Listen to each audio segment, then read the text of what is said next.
მიზეზი არის ის, რომ ვერ მიხეილ სააკაშვილის შემთხვევაში აუცილებელია ერთიანობით და ერთი კანდიდატით დაპირისპირება.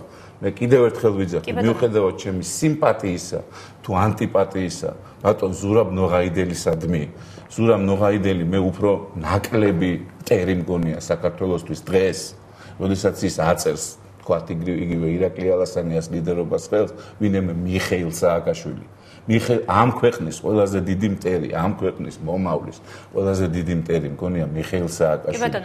და თუ ჩვენ ვერ შევთანხმდებით იმაზე, რომ მიხეილ სააკაშვილის წასვლისათვის არა მარტო არჩევნები, არამედ კონკრეტულად მშვიდობიანი რევოლუციაც კი აუცილებელია, მაშინ შენ დარჩები არჩევნებში და მე დარჩები არჩევნებშიც და რევოლუციაც მე გამუდმებულ ბრძოლაში, ბოდიში მოგიხდით და დავამთავრე. გამუდმებულ ბრძოლაში დარჩები და როცა კი მე მივხვდები, რომ ეს არის წრე, მე ამას ვერ მივხვდები ვერასდროს, იმიტომ რომ მე სულ არ შემიძლია ამ უსამართლობის ყურება. ნაბიჯ უსამართლობის ყურება არ შემიძლია. ესეთი ადამიანი ვარ მე. ამას რომ მივხვდები, რომ მე შევძლებ ამ უსამართლობის ყურებას, მე ოპოზიციაში არ დავრჩები. მე ან გავაგდებ მიხეილ სააკაშვილის ხელისუფლებიდან, ან მე თვითონ წავალ პოლიტიკიდან. მე ვერ შევხედავ წყნარად დავამთავრებ. მე ვერ შევხედავ საქართველოს კორეიზაციას. ჩრდილო კორეიზაცია მაქვს ხედველობაში. წყნარად ვერ შევხედავ. დიდი ბოდიში თქვენს და მაყურებელს. კი ბატონო, ბატონებად, როცა ერთი წუთი ბატონი ირაკლი, როცა თქვენ საუბრობთ იმაზე. კორეიზაციაზე აქ არ არის ლაპარაკი. და როდესაც საუბრობ რევოლუცია, თქვენ რა გონიათ, რომ თუ აქ არ შეიძლება ჩატარდეს არჩევნები, რომელიც ოპოზიციას გამარჯვებას მოუტან. მშვიდობიანი რევოლუცია რას ნიშნავს? ერთი ამეხსენი და როგორ უნდა ჩატარდეს? მშვიდობიანი რევოლუცია ნიშნავს იმას, რომ 5 იანვარს ჩემო ირაკლი მიხეილ სააკაშვილმა მიითვისა ეს ხელისუფლება.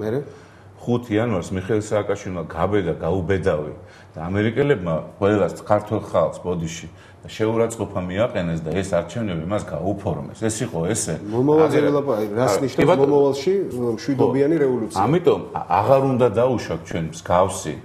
რას ნიშნავს დეტალურად მართალი რო გითხრა, ვერ გეტყვი, იმიტომ რომ არ მინდა რომ სხვა მოემზადოს, მაგრამ იგივე ქუჩაში გამოსვლას ნიშნავს მშვიდობიანი რევოლუცია. მუშაობას იმ იდეოლოგიის ირგვლივ გაერთიანებას. იგივე წრეზე წავიყვანოთ ხალხი, რაზეც აყავდა ორჯერ. წრეს ნუ დავარქვით. პოლიტიკაში არსებობს ორი გზა. ეს არის საარჩევნო გზა, ხელისუფლების შესაძლებლად და ეს არის რევოლუციის გზა. ერთი გზა არსებობს ჩვენთვის, ლევან. საქართველოს ისეთ გეოპოლიტიკურ ვითარებაშია დღეს. ერთადერთი ალტერნატივა გვაქვს, რომ მეც, შენც და სხვა ოპოზიციამაც არჩევნებში დავამარცხოთ ნაციონალური მოძრაობა. სხვა გზა არ არსებობს. ამიტომ ერთად დავდგეთ ახლა, რომ საარჩევნო გარემო ისეთი იყოს, რომ ყველა ადამიანს მიეცეს საშუალება საკუთარი ნება გამოხატოს. ყველა ერთად. ეხლა საარჩევნო გარემოსთან დაკავშირებით მაქვს კონკრეტული კითხვა. თქვენ იყავით ძალიან სერიოზული თანამონაწილე საარჩევნო გარემოს შექმნისა NDI-ის ფორმატით, ხო? მე ხარ ვწდები, რა მე ხარ მეშრება. ლაპარაკი არის 50%-იან ბარიერზე, ლაპარაკი იყო კიდე სხვადასხვა რაღაცეებზე, მე მახსოვს თქვენი გამოსვლები, რომელსაც გულმხურვალედ ვემხრობოდი, იმიტომ რომ მაგრამ არც ერთს არ მიგიღიათ ამ NDI-ის შეხვედრაში მონაწილეობა და გულმხურვალედ გარედან ყურება არაფერს არ აქვს. კი ბატონო, მე შემოსულიყავი და ერთად გვებრძოლა NDI-ის ფორმატში. მე სადაც მჯერა ბრძოლისა იქ ვიბჯი, სადაც მჯერა შენ ბრძოლისა იქ ვიბრძოლე და მე დაგეხმარები, შენ მე დამეხმარე იქ სადაც მე მჯერა. იქ დამეხმარე მე სადაც მე მჯერა ჩემთან, მე შენ დაგეხმარები, რომც არ დამეხმარე, მაინც დაგეხმარები. იმასში რა ქვია, ფრონტზე, რა ფრონტზე და წიბძი, საერთოდ პრობლემა არ აქვს. ნომერი პირველი ამოცანა. ერთმანეთს დავეხმარები. ნომერი პირველი ამოცანა სააკაშვილის ხელისუფლების დამთავრება და ამიტომაც დაგეხმარები, პრობლემა არ არის. მთელი საქართველო ეხლა რის თქმა მინდა. წავედით ეხლა მე და შენ დავიწყეთ ბრძოლა საარჩევნო გარემოსთვის. მე მინდა ერთი ესეთი მაგალითი მოგიყვანო და თუ არ დაემსგავსება ამ მაგალითს, არ ვიცი, ჩემთვის იქნება ძალიან კარგი. ჩვენ კიდევ ვიპოვეთ მთელმა ოპოზიციამ ისეთი თემა, მანამდე საარჩევნო თემა, აი ამ ზუსტად არჩევნების წინ, რომელსაც პატიმრები და პოლიტპატიმრები ერქვა და ეს თემა, როგორიც არჩევნებია, გეთანხმების საერთო თემა, ასეთივე საერთო თემა არის პატიმრები, რომლის ბრიფინგზე მახსოვს ინგა გრიგოლიამაც კი მიიღო მონაწილეობა და გულმხურვალედ გამოვიდა იმის გამო, რომ პოლიტპატიმრები განთავისუფლება, ან მსოფლიო ყურადღება, ან ის რომ რამდენიმე იცით, რომ საერთაშორისო ორგანიზაციამ დაწერა, რომ ჩვენ გვყავს პოლიტპატიმრები, მიგვეღო და შესაბამისად პირველი ნაბიჯი რაც გადავდგით იუსტიციის სამინისტროში და უზენაის სხვათა შორის ალიანსი იყო თავიდან ბოლომდე წარმოდგენილი. თქვენ არ ბრძანდებოდით, მაგრამ იყო ზურა, იყო ფიქრია, სოზარი იყო მაშინდელი. როგორც კი საქმე, ესე იგი, გადავეცით ძალიან ცივილურად, იუსტიციის აგერ არის ცოცხალი ქალბატონია, ეკა ბესელია, შვილი და ძმა და ეს აქვს დაჭერილი და მიუხედავად ამისა, მაინც იბრძვის პარტნიორებისთვის. გადავეცით ეს ყველაფერი, ძალიან გულხურვალი პრესკონფერენცია იყო. პრესკონფერენციის მერე საბუთი შეიქმნა, ეს ყველაფერი რაღაც გადავეცით. მივიდა საქმე ქუჩამდე. დიახ. ქუჩაში რომ გავედით, სოზარის გარდა იქ არავინ არ იყო.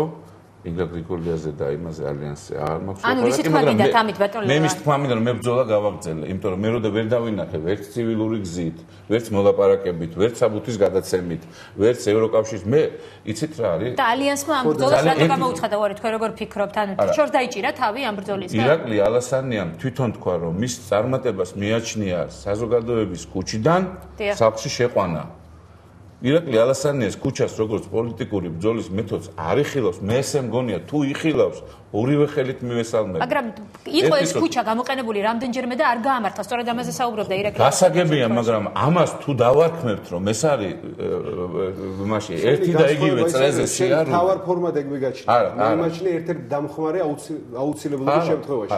მე არანაირად არც მე არ ყოფ თავარს და ვინა რომელი უფრო ფორმაა თავარი და რომელი უფრო ნაკლებია ფორმა. არ ავყოფ, არ მაინტერესებს. მე ვიცი სააკაშვილის ფსიქოპორტრეტი. მის მისაღწევად რომელი უფრო პრიორიტეტულია ამის განსაზღვრა ხო შეიძლება. მე ვიცი სააკაშვილის ფსიქოპორტრეტი. ნამდვილად ვიცი. ეს იგივეა, რომ ერთი შიზოფრენიკი რო იძახდეს, რომ მე ვარ ნაპოლეონი და შენ უნდა დაუმტკიცო არჩევნების გზით, რომ ის ნაპოლეონი არ არის. ეს იგივეა, როგორ მართლა ესე მგონია.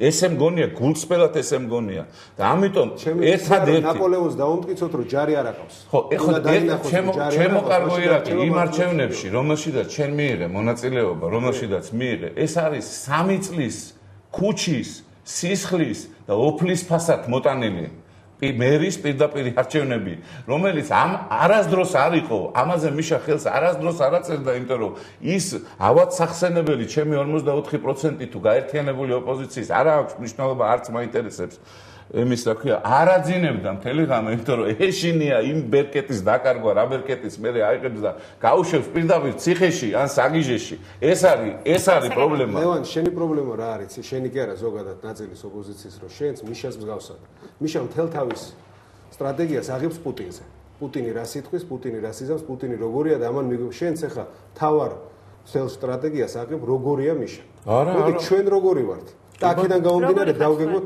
ჩვენ რა შეგვიძლია ჩვენ შეგვიძლია ხალხის მობილიზება ჩვენ შეგვიძლია საზოგადოება წავიყვანოთ დაპირისპირებიდან გადმოვიყვანოთ და გვენდოს საზოგადოება და ის ნაწილი რომელმაც მე მომცა ხმა გვენდო რომ მოვიდა არჩევნებში და დაიწყო საარჩევნო პროცესზე ზრუნვა ეხლა ჩვენ შეგვიძლია ერთობლივად გავიმარჯვოთ იმაში რომ მოვიპოვოთ საარჩევნო გარემო შეცვლილი ეს იქნება საარჩევნო სიები ქუჩა თუ გავჭირდა გავდივა რა თქმა უნდა ქუჩა თუ და ქუჩა აქცია არის კონსტიტუციური უფლება ყველა მოქალაქის გამოხატოს თავისი აზრი მაგრამ ეს არ უნდა იყოს თვითმიზნად თვითმიზნად როგორ გეგმეთ რა გონიათ მე მიხარია ქუჩაში დგომა და თქვენი თავში რომ ხდება არა არ გონია გეხაროდეს ხო არ ვიცი მე მგონი ესეთი ადამიანის სტატისტიკას არ გქონდეს კიდევ ერთხელ ვიმეორებ თავარი ამოცანა დღეს არის 1 წლის ანალიზი გავაკეთოთ და ახალი ტაქტიკა შევიმუშაოთ ბრძოლის და ჩემთვის ეს გზა არის ერთადერთი რომ არჩევნებში თუ გვინდა დავამარცხოთ ნაციონალური მოძრაობა პირველად ჩვენი პარტიული სტრუქტურები უნდა გავაძლიეროთ ანუ შექმნა საარჩევნო ინფრასტრუქტურა და მეორე საარჩევნო გარემო თვისობრივად შევცვალოთ ამას ყველა წინაპირობა არსებობს როგორც მედია გარემოს გაუმჯობესებისთვის ასევე საარჩევნო სისტემის შეცვლა გასაგებია ეს არის ბრძოლის გზა რომელზეც მე მივდივარ კი ბატონო აირჩევთ სხვა ბრძოლის გზას გზა დამილოცილია და ფასად დაგიწყო კი ბატონო რას აირჩევს გაიცავი საქართველოს და ოპოზიციის მეორე ნაწილი ამას გავარკვევთ რეკლამის შემდეგ რეკლამა ჩვენს ეთერში და ჩვენ დავბრუნდებით მალე და მოვიდეთ